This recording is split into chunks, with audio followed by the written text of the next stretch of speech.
Breaking news చూస్తున్నాం. Budget మీద అభిప్రాయాలు వస్తున్నాయి. ముందుగా బీఆర్ఎస్ పార్టీ నుంచి వచ్చింది. ఓటాన్ అకౌంట్ బడ్జెట్ నిరాశపరిచిందంటున్నారు ఎమ్మెల్సీ కవిత. పాత పేర్లు మార్చి కొత్త పేర్లు పెడుతున్నారంటే మిగతా కొత్తదనమేమీ లేదు అంటున్నారు కవిత. గత ప్రభుత్వాన్ని విమర్శించడానికే బడ్జెట్ ప్రసంగం సరిపోయింది. హామీల అమలుపై చిత్తశుద్ధి లేదని తేలిపోయిందంటున్నారు కవిత. ఇక ప్రగతి గేర్లు మార్చే అంశాలేవి బడ్జెట్లో లేవు. ఎన్నికల్లో కాంగ్రెస్ ఇచ్చిన ఎన్నో హామీల్ని ప్రస్తావించలేదు. ఆశా వర్కర్లని ప్రభుత్వ ఉద్యోగాలుగా చేస్తామన్నారు. ఆ ప్రస్తావన కూడా లేదంటూ ఈ ఓటాన్ అకౌంట్ బడ్జెట్ పూర్తిగా నిరాశపరిచిందంటూ బీఆర్ఎస్ ఎమ్మెల్సీ కవిత విమర్శిస్తున్నారు.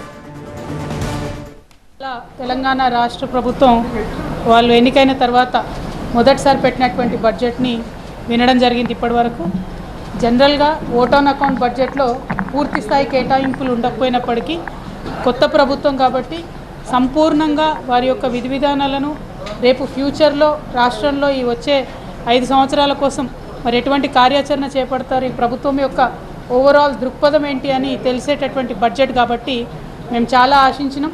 వారు పెట్టినటువంటి అనేక మేనిఫెస్టోల్లో ఉన్నటువంటి అంశాలన్నీ కూడా మరి వాళ్ళ చెప్తారేమో. కేటాయింపు ఇంపార్టెంట్ కాదు, కానీ వారి యొక్క అవుట్లుక్ ఎట్లా ఉంది, వారి యొక్క దృక్పథం ఎట్లుంది అనేటటువంటిది తెలుస్తుందని మేము అనుకున్నాం. ఉదాహరణకు చెప్పాలంటే మైనార్టీ సంక్షేమం విషయంలో బోలెడని మాటలు ఇదివరకు వాళ్ళు మాట్లాడడం జరిగింది. ఇమాంలు మౌజాన్లకు 10,000 ఇస్తాం, 12,000 ఇస్తామని చెప్పడం జరిగింది. సపరేట్గా పిల్లల కోసం తౌఫే తాలీం అనే కార్యక్రమాలు పెడతామని మేనిఫెస్టోలో చెప్పడం జరిగింది. కానీ వాళ్ళ మొత్తం మైనార్టీ సంక్షేమం కేవలం ఒక పారాగ్రాఫ్లో క్లోజ్ చేసేసి 2,000 కోట్ల రూపాయలు ఇస్తున్నామని చెప్పడం జరిగింది.